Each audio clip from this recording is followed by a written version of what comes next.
Good morning, everybody. Welcome to Home Staging Talk Show Live. I am Jenny Norris, your host, and this is brought to you by, I was trying to turn my thing here, the International Association of Home Staging Professionals. And the goal of our Home Staging Talk Show Live segments are to help have a conversation about home staging for people who are interested in the industry, people within the industry to have a conversation and be able to share what's working, any challenges we might be having, and just to help build better dialogue amongst all of us, and also to make the public more aware of what we do in staging. So I'm really excited about this morning's segment, which I'll get to in a second. Couple of announcements related to things that are coming up. First of all, hopefully you all know about our fabulous, amazing IHOSP conference that's coming up in October in Charlotte, and very excited to see the numbers coming in for people that are going to be attending. We have 17 amazing speakers. We have the Scott brothers, HGTV's Property Brothers, that are our keynote speakers. And so just want to make you guys aware that the ticket prices, Tier 1 pricing, is going up in less than a month. So you want to lock in the best rate, get your ticket now. We also did add the ability for you to bring a spouse or significant other, somebody who's not going to be staying for all the sessions, but you wanted to have them with you for the dinner, for the expo, for the Scott brothers, and so forth. So you can buy a special ticket for them. And the Westin is the headquarter hotel. Plenty of rooms still available. By the way, if you go to get a room reservation and you get information that the block is sold out or something like that, that's just not true. So you just got to let me know and I'll take care of that.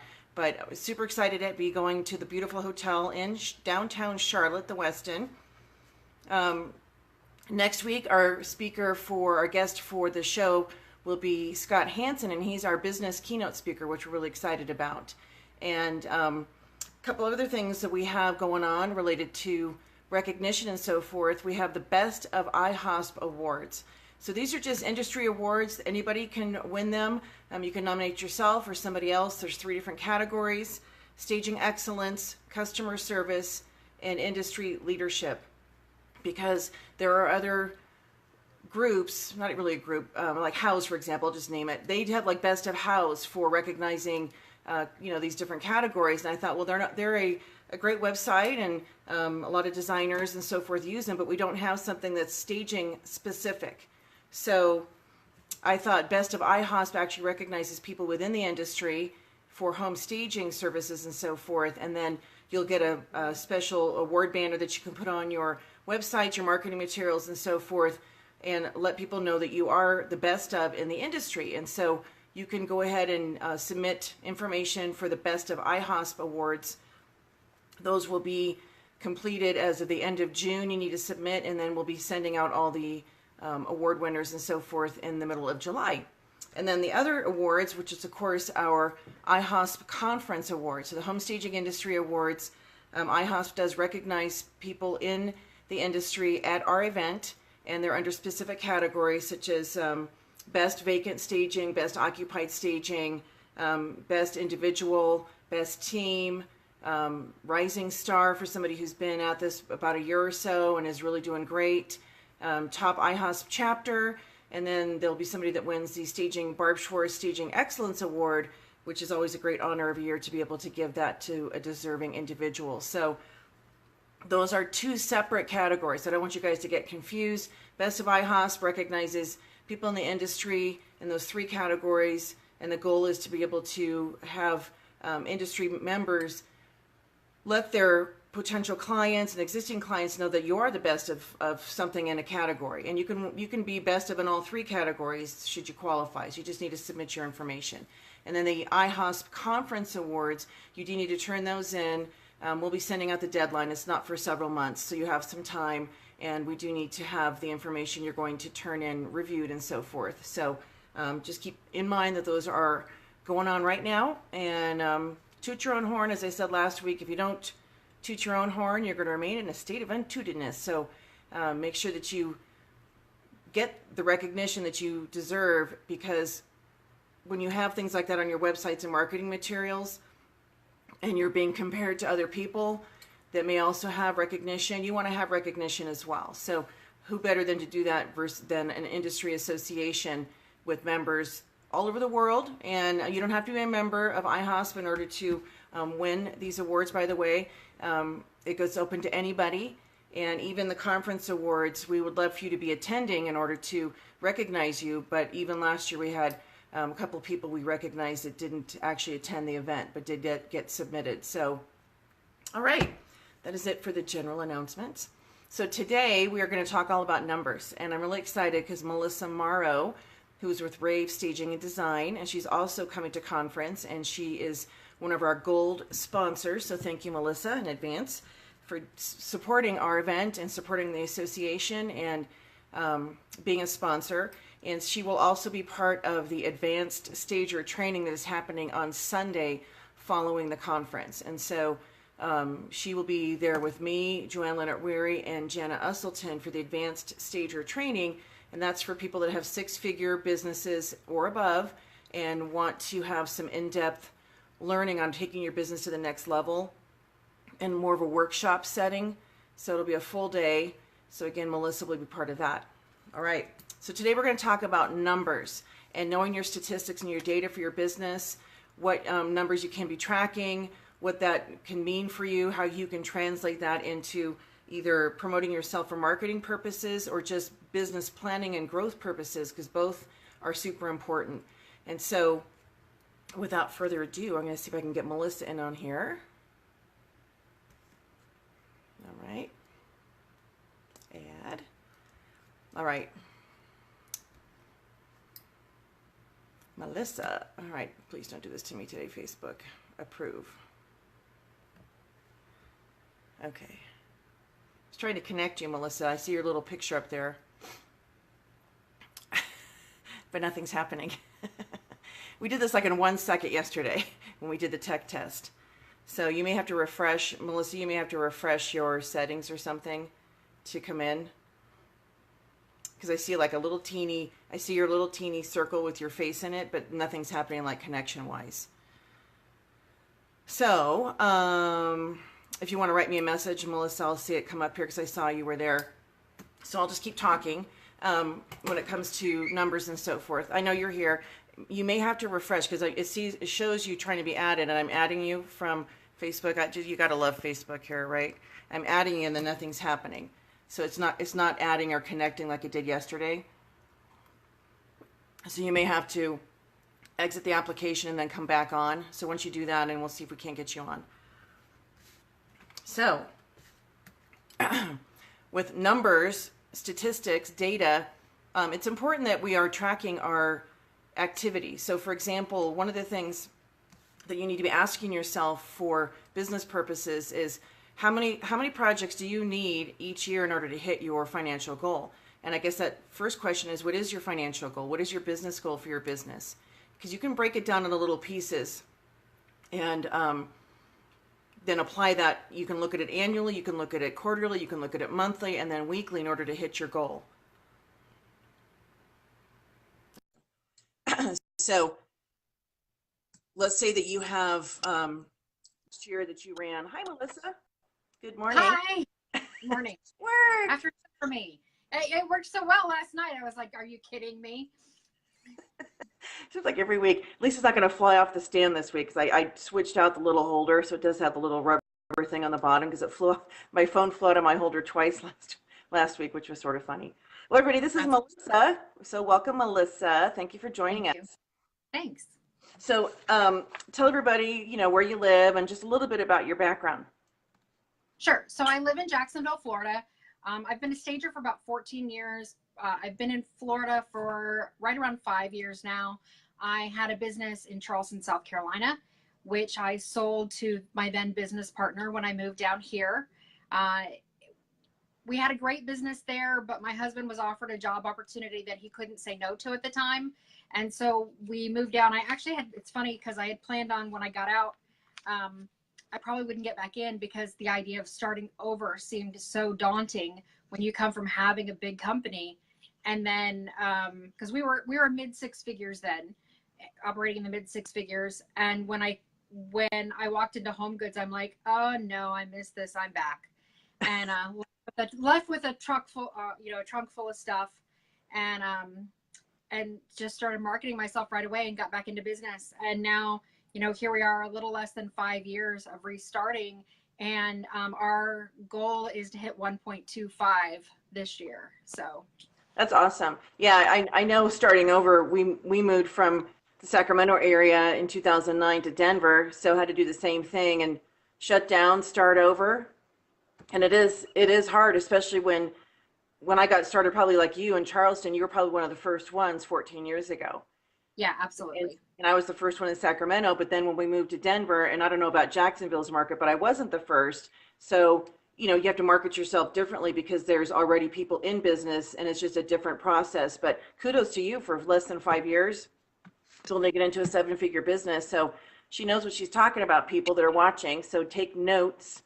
And I love numbers. I know you do too. And so today we're going to talk about what numbers people need to be tracking for their business for growth, but also for expansion and so forth, and even for marketing purposes, how you can translate some of these numbers into marketing messages that can help actually bring you more business. So what do you feel about with numbers? What do you feel is the most important for tracking? So, well, we track a lot of numbers. We use a program called Smartsheet, and it's basically like Excel but on steroids. And so we have a wide, you just keep scrolling to see what all we track, because we track so many parts of the transaction. But you absolutely have to, at a minimum, track the list date of the house, the stage date of the house, because those are not always the same. Right. Sometimes it's listed prior to stage, and sometimes it's staged prior to listing, right? You need to know when it went under contract, when it closed, and when your stuff came back. What the D stage date was. So you kind of need, at a minimum, all of those, plus, of course, the list price and the sale price. Yeah, so for scheduling and tracking your projects that are out there. So when you have only 5 houses staged, it's much easier to track versus when you have 50 or 80 or 100 properties staged. You have to have some method of tracking those projects, because otherwise you'll forget. I've done that a couple times where we'll have a really productive week, and I don't necessarily enter them into the spreadsheet, because I use Excel to track everything. And then I'll be like, okay, when it comes time for renewing rental or checking up on that property, I'm like, wait a second, it's not on the list. So keeping track of all that and knowing where your things are. And I love that you pointed out the under contract date is an important date for us as stagers, because we're not in control of the sale. So right. A closing could be extended for a lot of reasons. It could be, the sellers need to stay in the property a couple of extra weeks for school, or maybe the buyer allows them to. What's that? There might be another house to sell. Right. And so when it goes under contract, those are the numbers that we need to know. And then also being able to compare it to the region. So do you have access to your MLS where you live? Because you're a realtor as well. I am a realtor as well. For a while I was working as a realtor when I first got here, and really the point of that was because, like you'd said earlier, there were established staging companies here, but they were a very different model. They were more of the move-in stagers. So the house managers, the show homes, right? The biggest show homes, and then there were a couple others that were modeled exactly like show homes that were the big players here. And there were a couple of small staging companies, but not for me what I would have concerned myself as competition. And so when I went to talk about staging, everybody was like, oh, you have to pay to stage. Usually the tenant pays for that. And it's like, no. We're going to do this different. So I did get my real estate license because I kind of wanted to show how it was done, how my model worked, and how it would help houses sell faster, sell for more money, and then, begin tracking those statistics on that to show to realtors how we worked. But even in Charleston, when I didn't work as a realtor, I had my real estate license for the simple purpose of tracking statistics. I think that statistics are what grow our business and what show, we don't just create pretty houses. And I say it a lot. It's not about the pretty, it's about the numbers. And exactly. If you want to market and grow your business, you absolutely have to do the numbers. The numbers are what is the business, not the pretty. And so with that, in tracking all of the numbers out there, we make it easier to close every deal. We get to forecast how much furniture we need for upcoming jobs. And like for us, we have a 90-day contract. And when we tell our customers that it's a 90-day contract, they're like, but what if it takes longer? And I can go back and I can say, look, we staged over 400 houses last year.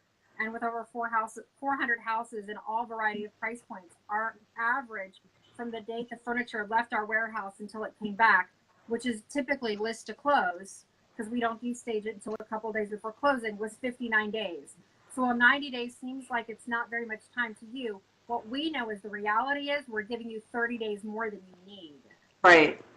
And that really calms them down, and that pretty much closes the door on the cost anymore. Right, and I love that you said the goal is to the numbers versus the pretty, because I'll even talk about as a stager, what is our role? And so our role is to help get that house sold in the quickest time and for the most money. And when I'm teaching classes, I make a point, that's the realtor's goal as well, and that's the seller's goal. And it's not about, it doesn't say make the house look pretty, it's all about the stuff. And of course, we want the houses to look nice. However, the reason we stage the properties is to get them to sell. So it's not all about the stuff, it's about the goal of getting it sold, because there's always more that somebody could bring in as a stager. I can always add more inventory. I could add more expensive inventory. I can always, do more to the property, but I need to ask myself, A, what was the budget for the staging? B, I've done my job as the stager when the house sells and everybody's happy. So I love that you said it's about the numbers, because and when you're selling real estate, somebody's selling a house, what they want the money. They want the money out of their property. And the realtors, of course, they get a nice commission, hopefully. So I love that you said that. And tracking the statistics, when you're not a realtor, being able to get that data. So as a stager, like I'm not a realtor, but I am married to one, so I can, yay. I am too. That's great. So I can access information through my husband. And it's really valuable to be able to do that. So I know there are some places around the country where a stager can become, have a little bit of access to it. Otherwise, what you need to do is be asking your agents that information. So if you don't personally have access to know when did it go under contract, you need to make sure to ask your realtors that information as a follow-up, and then put that number in a spreadsheet, because you will not be able to see that online. So I also tell my my mentees or my students that they can also look for a transaction coordinator in their area, because there's a lot of agents who don't necessarily work as agents. They work as transaction coordinators, and they're typically independent contractors that have their real estate license, and their job is to coordinate all of the variety parts of closing the deal. So they're coordinating inspections, the title company, they're monitoring the lending process and all of that. And because they have access to MLS and they're independent, that you can hire them to actually give you this data on a regular basis. Which is, see, that's really clever, because my husband actually uses a transaction coordinator. So Cindy Nicholson, shout out. She's amazing and keeps the transaction on track, as you just said. So that's a really great way to try to bypass, if you don't have access to the MLS, you're not a licensed realtor. Transaction coordinators are in every market, and she's right that they do have access, the same access that the realtors have to the MLS. So the main thing is you do want to get that data, because it's not, we can look online at, MLS, realtor.com, Redfin. We can see how many days on market the property has been, when did it close. We can get that data, but the vital number for us is when did it go under contract, because that's our stagers. That's when we need to know, because it could go under contract in 3 days, would take 45 days to close, or 62 or whatever, because of other issues. But when did that first offer come in that was accepted? That's the number you want to be tracking. So let's talk about growing your business. So let's say you're a stager out there, and your goal, you can either do a monetary goal, like I want to make, a six-figure income, or I make 50,000, 100,000, 500,000, a million, whatever your goal is, being able to break it down that way, or take a look at your production from the prior year and say, I want to grow by 20% or 25%. So what does that even mean? So for the purpose of using data for that, I look at it like, for our company, we're trying to keep growth, I'm going to say level, because last year and the year before, we spent over $250,000 in purchasing because we're while I'm an experienced stager, the company, by all intents and purposes, is still a fairly new company, and we've been growing very quickly. So I kind of wanted to keep growth between 25 and 35% this upcoming year, cap that, because I know that when I grow at a certain rate, I have to start making additional purchases. So when I look at the numbers and how I want to calculate that out, so I went back and said, we looked at our data and we said that our turn time is every 59 days for all of last year. So I know that my furniture turns 6 times a year, right? So that I know that I have about 80 houses worth of furniture right now. We typically have between 65 and 80 out at any given point in time right now. So I can calculate that how many number of houses of furniture I have times how many days they turn, and know how much basic inventory I have for the year. And then if I want to grow, I can calculate how much furniture that will require, and I can do the math to know this is how much more I'm going to have to buy and budget for in the following year. So that as I'm making my projections, I'm not just making revenue projections, but I'm also making expense projections. Right. Does that make It does, because I've been there where I've said I'm done with the buying of the stuff. I'll tell myself that I'm done, because you keep acquiring, and then business, you do get more requests, and so you're out there purchasing more items, whether it's furniture, accessories. You have to think about when that happens. You might think, oh, this is great, business is growing, but you have to understand that stuff comes back. You have to have a place to house all of that, whether it's a warehouse or storage units. And then, of course, that's a capital expenditure. So that's money that could have been allocated somewhere else, or even put in your bank account for profit, that's going out to support inventory. And as we know, inventory doesn't necessarily pay for itself the first time out. It can take, depending on how you price your items, it could take a month to pay for it when you get a really work in wholesale, or I know that you've been buying from containers, which is really, we can maybe talk about that a little bit. You get something at a really great price. Maybe it does pay for itself the first time out. There might be other items that might take several months to actually clear, get out of the red and go into the black and be a profit maker for you. So until that happens, you have expenses that are taking money away from your net profit. So this is all part of the growth process. So those are things you have to think about. It's not enough to say, well, gosh, we staged 50 houses last year, or 25. I'd like to do 35 this year. What does that mean? It's not just go find 10 more clients. It's how much more revenue or inventory you're going to be putting out, and expenses. It's an investment in your business.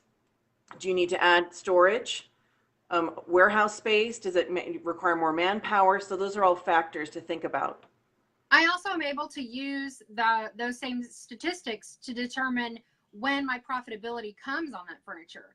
So we stage the entire house in my model. We charge 1% of list price with a $22.50 minimum. That's kind of how we run everything here in our market in Jacksonville. It works very well for us. And so when I'm looking at how much cost it is, most of our houses are honestly right around the 150 to 175 range. So they're not expensive properties. They're fairly low cost, but we're still putting about $10,000 wholesale with some container in there in the house. So I get to look at that and say, okay, well, I know it turns every 59 days, so it's going to turn 6 times a year. And if on average I'm getting $22.50 for my staging, because that's what that price point is, then I can say, okay, what's $22.50 times 6? And I can know that actually within the first year of owning that, it makes sense for me to buy it, because within the first 12 months, I'm now profitable on all that furniture. And everything beyond that just becomes more and more profitable. So right. In her example, if $22.50 and she's saying there's about 10,000 in the house, it would take about 5 months, a little less than 5 months, for her to clear the expense, and then everything is then profit once those things remain out in a cycle. And so, as stagers, we're investing in things that will do, stand the test of time, whether it's furniture, decor, accessories, artwork even. It was sort of funny. We were staging a house last week, and one of the pieces of art. It's a wood frame and has the paper on the back, so that if the paper gets torn, the frame falls apart. And it's a Mhm. really nice piece. And so the team members I was working with were like, "Well, you've had that for over a year, so you've made a lot of money on that, so you don't really need. It doesn't matter that it's broken." And I'm like, "This piece should have stayed in the lineup for at least another year or so because it's a nice generic great piece and." Right. They don't necessarily get it because they're not the ones actually putting out the capital to purchase. And that I'm not Mhm. charging, if you have a piece of art, I'm not charging the full purchase price the first time it goes out or the second time. So it was just getting into its pure profit stream, and now it's broken, so I got to fix it. Just that's a little Yeah. simple example, but that's, it's a cost of doing business. It is something we have to think about in owning a business.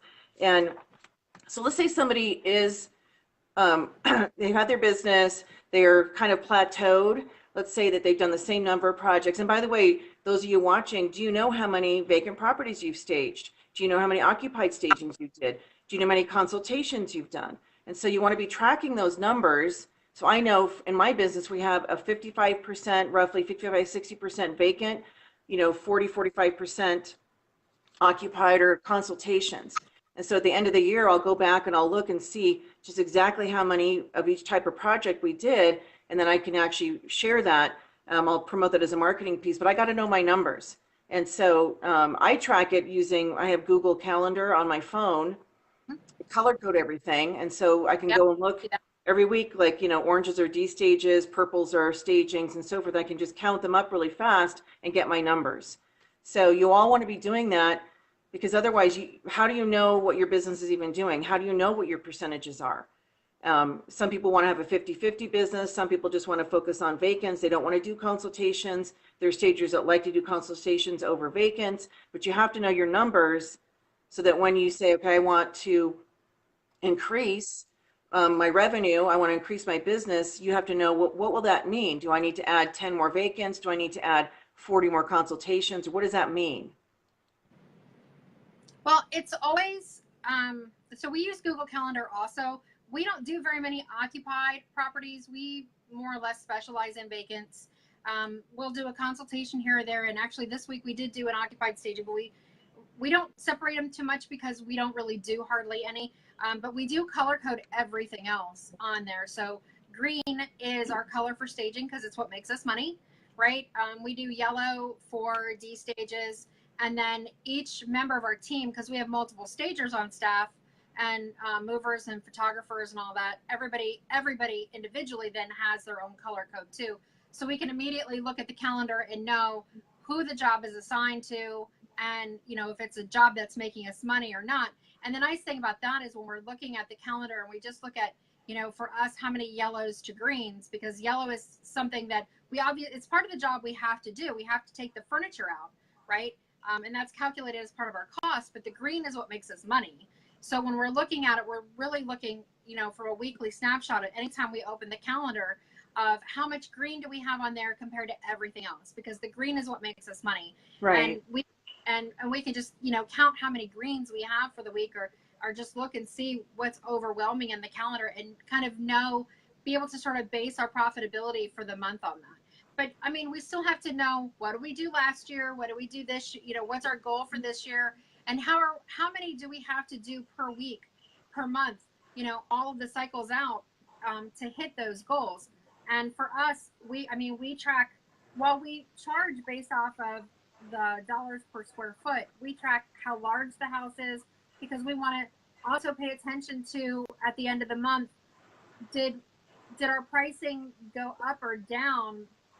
Did that make sense for this month? Were we priced out at $1.25 a square foot last month for staging, but this year we're at $1.50? And why was that? What was the trend inside those numbers? Were we doing more big houses or small houses that increase our dollars per square foot, so that we can, again, adjust not only our rates, but kind of what we go after, what makes us more money in the end. Right. And then let's talk about income projections. So I have, Excel spreadsheets, so I have different layers. So I have the top layer shows all the existing houses we have out, the address, the location, what's in the properties, how much we got paid initially for the staging, how much their ongoing rental is, et cetera. And then the second layer is when it destages, I move it onto that layer, so I have a record of when we picked it up. And then the third layer is actually income projection and also closed sales. So for example, let's say that you're asked to do a proposal on, 10 properties. You want to have them on your projection side. You completed the pricing for the proposal. You put that in a column so you can see, okay, I have, 45,000 in projected revenue right now. How much have I closed? Let's say you've only closed 10.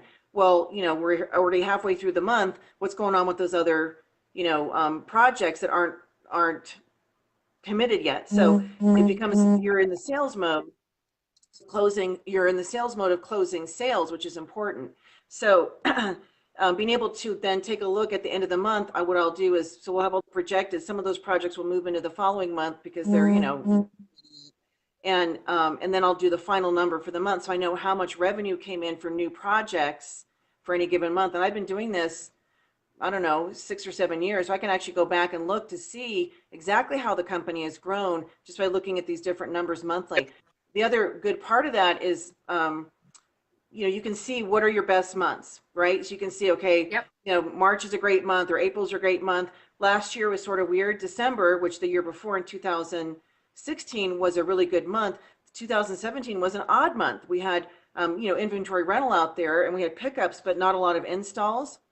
And I had all this projected revenue that didn't happen in December, but then January was a really good month. So you need to know your market cycles and be able to take a look back 2 or 3 years and see how much revenue did it in this particular month, because every market has a cycle. Like here in Denver, it tends to kind of die off right around Labor Day.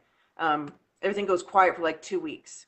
So in California, it was like July, the hot month, it would just go quiet. And so the first time you experience that as a stager, you're kind of in a panic. Like, where's all the business? And then once you live, even now, if it gets quiet, I'm like, why is the phone not ringing? What has happened? Am I out of business suddenly? You kind of have that little flutter, and it's like, I know I can look back at last year and know that this is just exactly the same thing. But even now, my heart just skips a little beat. Like, did I upset my investors? What's happening? And then I just kind of back and calm down for a second. I know I get like that too. And then, the weeks when to kind of anticipate it, those are the weeks you can either kind of, maybe you take a little break yourself, or you use it to kind of clean house, as far as your business, do some marketing planning and so forth. But knowing your business cycles is really important. So treat it, this is a very profitable potential business for people. And yes, there's people that get into the industry, they're happy doing 1 or 2 projects a month, they're happy. And then there's people that are like, listen, this is my livelihood, this is my income, we're growing, you're into 6 figures, you're going into 7 figures, and it can be very profitable. Should that be your goal, you need to set up systems now to support you as you grow. Right. And I agree with all of that, but I kind of want to step back just for one quick second and talk about something that you had mentioned just a few minutes ago. And in your tracking, on our spreadsheet, we have all kinds of, I told you, we track like everything in the world on our spreadsheet. We also track when it's a new client, right? And then we can start tracking how many customers we get from that new client throughout the year or over the life of the client. So we can start then with those same numbers and the same things that we're tracking, find the cost of client acquisition, right? So how much did it, and I'll give you an example. I regularly sponsor investor meetings. We have memberships to a lot of different investor REIs and things like that, because that's our biggest pool of customers. Most of our customers are investors now, but I also go in and I may spend $500 to sponsor a single night's meeting. And in a way it kind of like kills me, because I'm like, everybody in this room already knows me probably.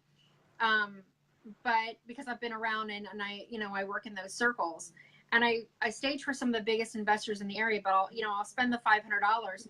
And then because I had 2 minutes or 3 minutes or 5 minutes or whatever it was to speak for just a couple of minutes at the beginning of that, somebody who I've never met will talk to me. And then the next thing I'll find out is we'll get, like I did that at one of the meetings, and just this year, we'll stage 60 houses for him. So when I look at the cost of that $500, it's like, just get over it. Right. I think that's important. So she's talking, marketing, we have to market ourselves, and sometimes it is pay to play. in order to acquire clients. You know, one person she met at the meeting then is going to lead to 60 potential properties. That's huge. So we do have to market ourselves in order to get the business. You always have to continue to market yourself. And should your goal be to grow your business, guess what? You have to go out and find more clients then, or you raise your prices. So Yes. Maria's asking, did you set all of these systems up yourself, or did you have someone guiding, teaching, helping you? I set them all up myself. You know, I had my first business in Charleston that we learned a lot from, and I will credit all the things I did right and all the things I did wrong there, which gave us the ability to fast track this company here in Jacksonville. You know, knowing what you do wrong is just as important as knowing what you're doing right. And so when I had the chance, everybody in the industry, I feel like, says, if you had the chance to do it all over again, what would you do? And I had the advantage of saying, I know exactly what I would do, right?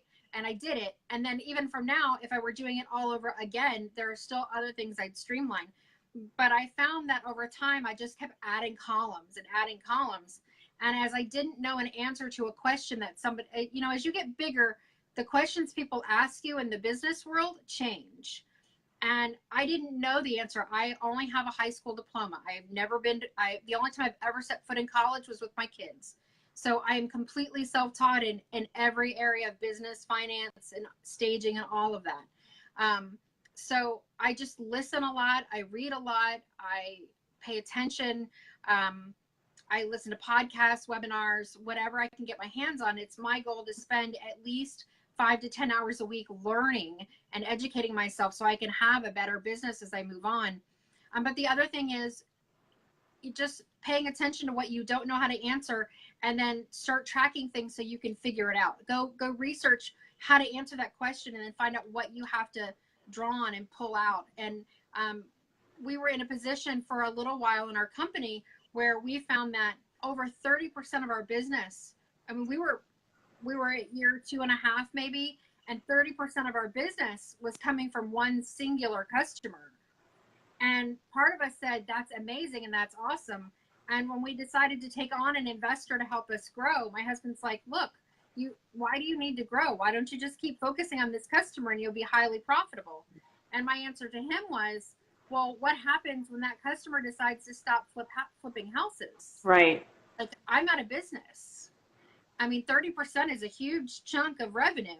And so then the goal had to be to diversify, and we continued to do what we do, but then the answer had to be, okay, well, we need to move that down. And so now here at, year 5, they are probably more like 15% of our business. They're still a big chunk, but we can't rely on any one specific customer. Yeah, I love that you said that, because, the market can change. We're not in control of the economy or the market. And so, when you have 30% of your business tied up with one client, they could either choose to go in a different direction with their business. They could have a life event that impacts their goals, and all of a sudden 30% of your business is gone. So that's why I always like to say you need at least 15 to 20 regulars using you, not just 5. If you only have five people that are really funneling all the business to you, that's each one is 20% of your business. And believe me, we all know realtors come and go, investors. I had one of my biggest investors from last year. He's changed his model. He was flipping single family homes. So I did probably 40 houses with him. And then he has completely shifted. He's now doing commercial properties. He's building apartment complexes and multi-door units and so forth. And they're not being staged. They're going to take a long time to construct. We might end up doing a model or something for him. But, fortunately, he wasn't my only client. It didn't really, it's not like the finger in the water, because I love working with them, but you can't have one person become so important to your business that if something happens, you're like, oh my gosh, what am I going to do now? And the answer, if you're in that situation, is you got to go out, cast your net again, and market yourself to get more clients. But I think diversifying, you serve the investor market. You also work with home sellers. We do realtors. So you want to make sure that your eggs are not all in just one particular market basket, if that makes sense. Well, and you need to learn the market too, right? So I'm regularly at events where I'm listening to experts who are analyzing our market, which are often lenders, who are analyzing our market and telling us what's happening, who big is moving into town. And like, I need to have all the same information and data that the realtors have, because I need to be able to project my business the same way they need to be able to project their business, because our businesses are directly connected to each other. Absolutely. And tracking the numbers for, knowing where your business is coming in, I love the idea of knowing who your clients are, who are your key clients. Because, we'll work with a lot of different people throughout the year, but there are the certain ones, the repeaters, the ones that are come back over and over again. And the client acquisition cost, to me, it's much easier to keep an existing client happy. So maybe, there's been times where, they come back and they might make a comment about, we really want to see this in the house, or they have a little bit more involvement than we would really like. And so some of the team members, well, my daughter works with me, and so she'll say, Mom, you need to charge him if you have to go back and add something. You need to do these different things, because hasn't been in the business very long. And for me, it's not that I'm not afraid of my clients, but I look at it like I'd rather keep them happy, because it's much harder to go find a new one than it is to keep the one that existing, that knows you, that likes working with you, and will then refer you as well. So I feel like that's important. Yeah. And when you have a really good referral from a client, especially one that uses you a lot, that carries a lot more weight. When I pick up investors, it's easy for me to go to an investor meeting and say, oh, well, I work for this investor and this investor and this investor and this investor. And, they know these investors are the ones that are doing 20, 50, 60 jobs a year, and they want to be like them. And I'm able to say, look, the reason that they're making all this money, and you can go ask them, is because of us. We're the icing on their little cake. I mean, they're flipping without it, but, I did a Facebook Live a couple weeks ago with one of our investors, and he says that when he looks at staging versus not staging, that he can increase the list price of the house by 10%. Absolutely. And we tend to tell our customers that they should get a 3 to 5 times ROI. So if they're spending $2,250, they should get at least, maybe 10 grand out of that, and be able to, again, back that up with data. I often ask our investors who we have good relationships with, I know this is what you're listing the house for, but before you had it staged, when you did your initial projections, what were you hoping to get? What was your ARV on that? And the ARV for the investors is after repair value. So if I can say, when you bought this house, what was your ARV? And now after staging, what are you thinking you're going to, has that ARV number changed? And very frequently it has. After they see the pictures come back, they're like, oh, I'm going to increase it 10, 15 grand. And then watching what happens on the market, whether they get that or not. And again, we can track all that because it's in our, Excel on steroids spreadsheet. Well, knowing the numbers, we all are going to have those clients that want the proof the staging works.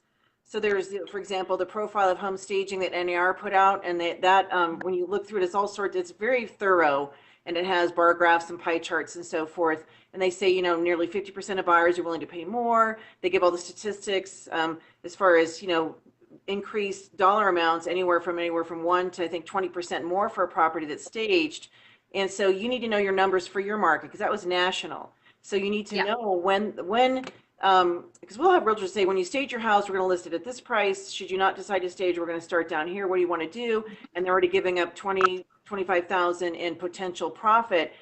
Or you have the strategy where the agent lists it knowing it's going to get into a competitive bidding war, and they're still going to get more. I think Edie, you just came on. I was just going to mention your name. Edie had a property that sold for $500,000 more, $500,000 more in Seattle after the staging, and it wasn't priced low to start off with. It just, that's the type of market. The house looked fabulous, and so the seller, I'm sure, was ecstatic. The realtor was thrilled, and then how Edie structures her business, she also was able to benefit from that overage as well. So we have to know our numbers, because people want to know the data.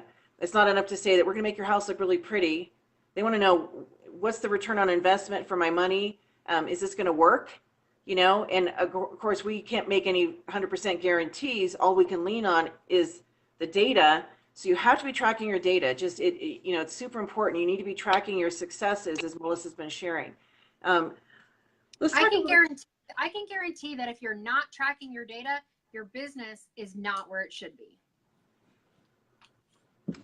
You should frame that. Coin that phrase. If you're not tracking your data, your business is not where it should be. Absolutely not.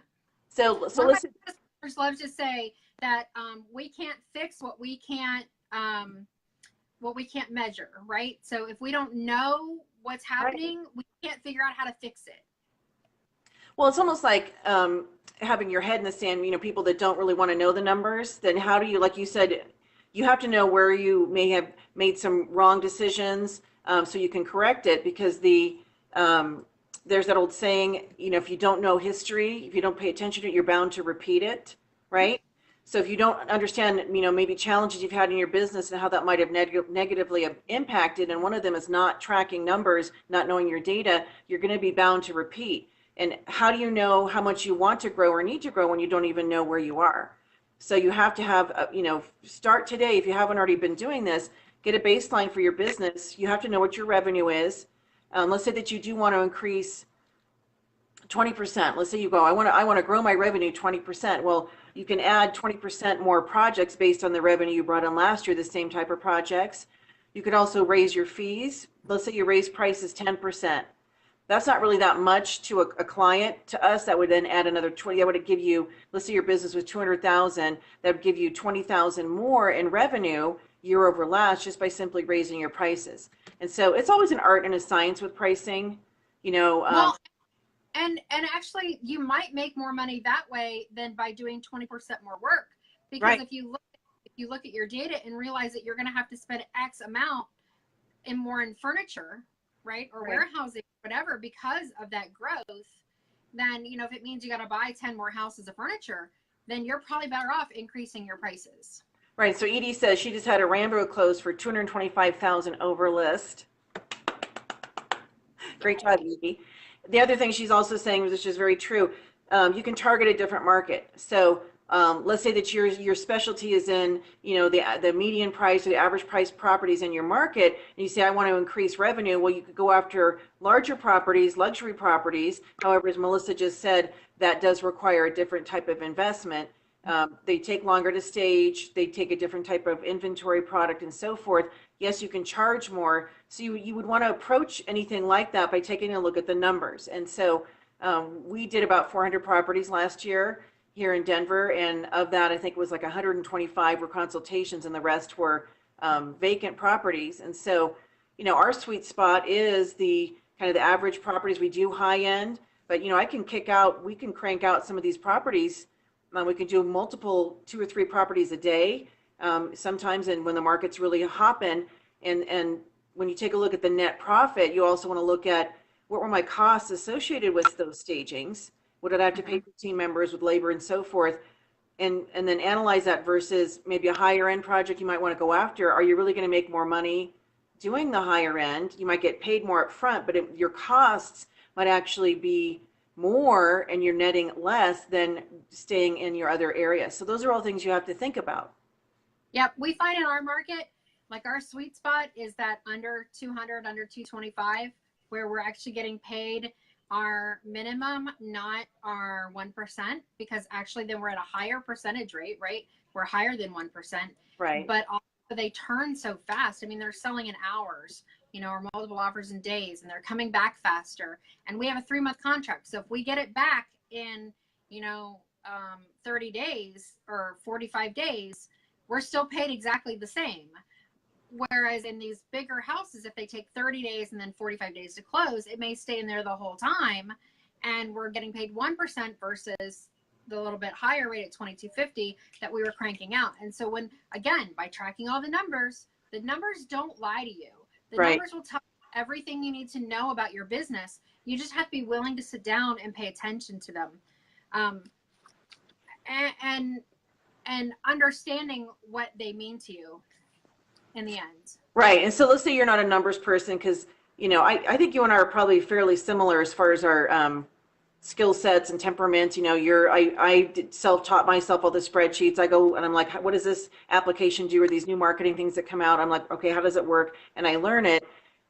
Let's say that that's not your normal process, people that are watching. So then maybe you need to find somebody who is a little bit more detail oriented that can help you put some of these systems in place. Mhm. And, I'll use myself as an example. I don't like doing paperwork as far as the accounting and the bookkeeping side. So I'm really good at accumulating receipts and keeping those in a file. But as far as putting those into like a Quicken or QuickBook and seeing expenses, I hate doing that. So you can hire a bookkeeper for things like that. And so maybe you have somebody help you so you know where your money's going. But as far as income projections and revenue and so forth, get somebody to come and sit down at your house. Don't go to like a offsite college or class, because you want them to actually have things that you can actually apply personally. So I feel like having them come to your property is probably, or your office is probably the best, and have them set some of these things up and teach you how to use them. And if you're like, I'm not doing that, well, then you need to add somebody to your team that is going to help you track the numbers. I'll, Yeah, yeah, absolutely. Yeah. yeah, And it can take a lot of time to track all that data too. And so, having somebody that you can do that makes sense. And if you are hiring, like say a closing coordinator, if you don't have access to MLS, or even if you do, but maybe you just don't want to spend the time doing it, just much like a realtor can do all that, but they don't want to. That's why they hire them. You can set it all up where they have logins and you have logins, and you can peek back at it and make sure it's all being monitored, being managed, but you don't necessarily have to do it. I do want to throw out there, and I hope this is okay. I did a 1-hour webinar on how to work all these stats and what they mean. And if anybody wants a copy of that, they can watch it for free if they go to Stager, STAGER, stats, STATS.com, put in their email address, and it'll email them a link, and they can watch a 1-hour webinar on how to dissect specifically all the stats we've been talking about. that's awesome. So stager.stats.com. No, stagerstats.com. Okay, stagerstats.com. So we'll put that up on the screen. Somebody's watching. I don't know, Krista or Lindsay, if you guys could put stagerstats.com. And then we also have a vacant staging project planner webinar that's free, that was or complimentary, because there's value behind it, through the fast track sessions. In that, there's the tracking spreadsheets for projects, your income projection, revenue, and things like that. So there's some basic templates that will help you be able to start tracking some of your numbers. So you're not, I think it's kind of fun. You get to see the revenue coming in. Get excited. You can see, wow, this is how much we have projected for this month, or how much did we make, versus it just being sort of a surprise when you do taxes at the end of the year. How much did I make? How much did I invest in my business? What were my costs? It's important to know all those going as you are going along. And whether you want to look at it weekly, monthly, quarterly, do an analysis and see where your business is. So let's say it's halfway through the year almost. We're here in the middle of May. And let's say your business isn't on the track where you want it to be. What's your solution, right? You got to get out there and get more business. So it always seems to always go back to marketing. So again, one of the things that so we do weekly group coaching with our Rave Red Curtain membership.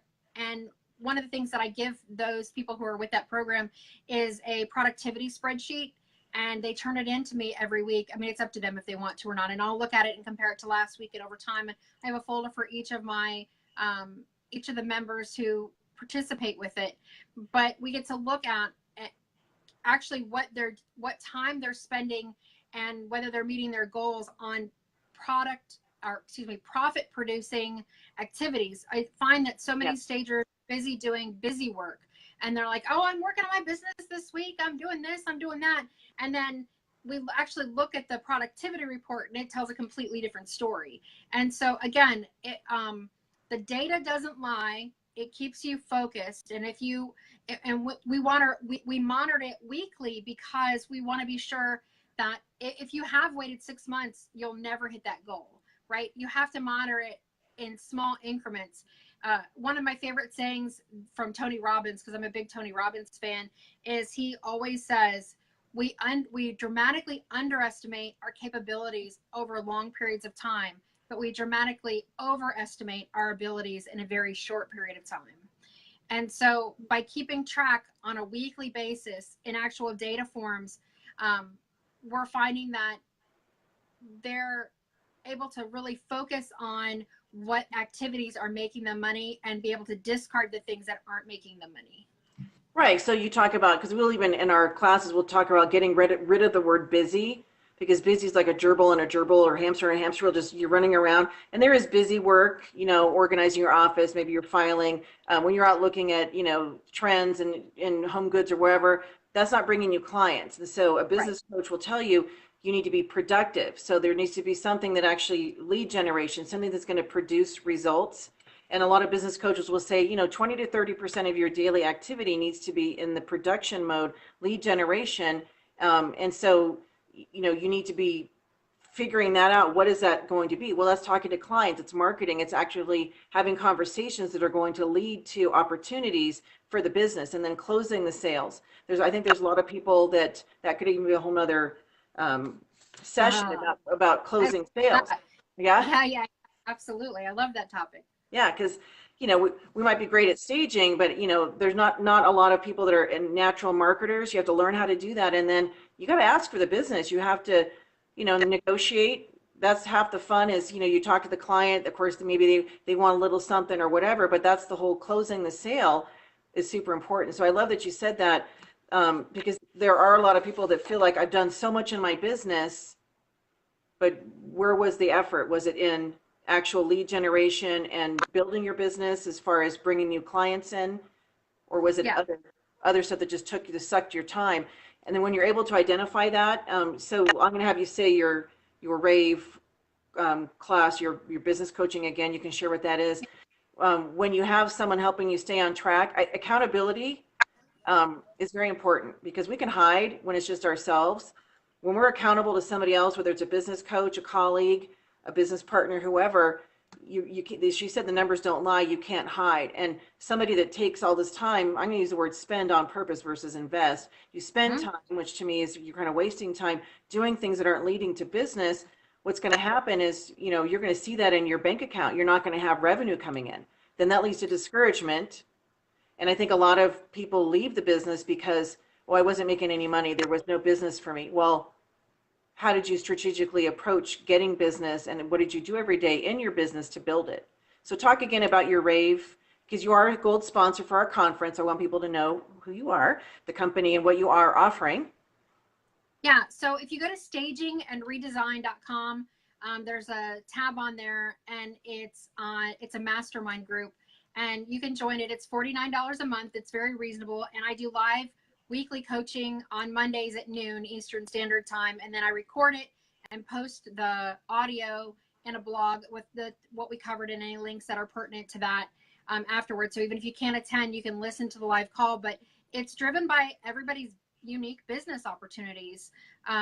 So whatever's happening in their business that week, and we'll go over their productivity reports and questions that they have. And I know one of my students, we actually had a private coaching call aside from that, and she told me confidentially in that appointment that she was actually debating about getting out of the business, that she's taken a lot of training courses, and she specializes in vacants. There's another big staging company in her area that she has to compete with for business, and she just wasn't sure what, whether it was worth it to stay in the business anymore. And with that, we started talking about the sales process that you were just talking about, and it turns out she just wasn't using the right language in sales, and then she was spending a lot of time doing non-productive activities that weren't getting her the business. And so we just kind of laid out, and again, it's using the data, using the formulas, using the spreadsheets, and saying, this is what you need to do. You need to follow this program every week. And when you do this, and now it's only been like 3 or 4 weeks since she did that, and already she's because she had been complaining she had a warehouse full of inventory. She had the opposite of most stagers who are complaining that they've got empty warehouse syndrome, and are constantly spending money on that. And she's like, I have a full warehouse, I have inventory, I don't know how to get it out. And now the last call we had was, she's like, I don't know what I'm going to do. I don't have any furniture left, and I have all these customers' deals I have to fill. And and so that was the topic of discussion, is when you don't have a lot of money, how are you getting the inventory? What are your options out there? Where can you buy less expensively? What are friendly companies for stagers? Those kinds of things. But my goal in that hour once a week is really to dial in their businesses. And again, I am a numbers girl. I mean, if you know me, you know I'm a numbers girl. And to use the numbers they're giving me and the data they're giving me to help them grow their businesses. Which is really key. And so staging and redesign.com. Staging and yeah. And then yep. Staging. And I really feel like for $49 a month to have someone walk you through, you know, someone who has a 7-figure business and has built it twice, to walk you through how to build your business every single week is quite a value. It is a terrific value. And so people that are watching and those of you that are, have been on and so forth, we want to share this with as many people as we can. So make sure to hit that share button. I should have said that at the onset of the program. But this will be viewed over and over again. We're going to have it on our Home Staging Talk Show live page. It goes to our website. It gets sent out to a bunch of different pages. So we'll have a lot of people tapping in. It sounds like we'll be having Melissa back on the sales closing the sale. I think that's going to be really important. And anybody watching, if there's a particular topic you want to hear about, let me know. Our hour is up. I can't believe it. It went by fast. So thank you so much for being on. Yeah, really appreciate it. I'm looking forward to meeting you actually in person in Charlotte. Again, thank you for supporting the event. Yeah, it's going to be great. So let's say goodbye to Melissa. Thanks so much. Bye. Thanks for having me. You bet. So thank you again, Melissa, for being on. Next week, we have Scott Hansen, who is our business keynote speaker for the conference. He is a best-selling author. He's a business coach and marketing expert and so forth. So he'll have a lot of great wisdom he can share with us next week.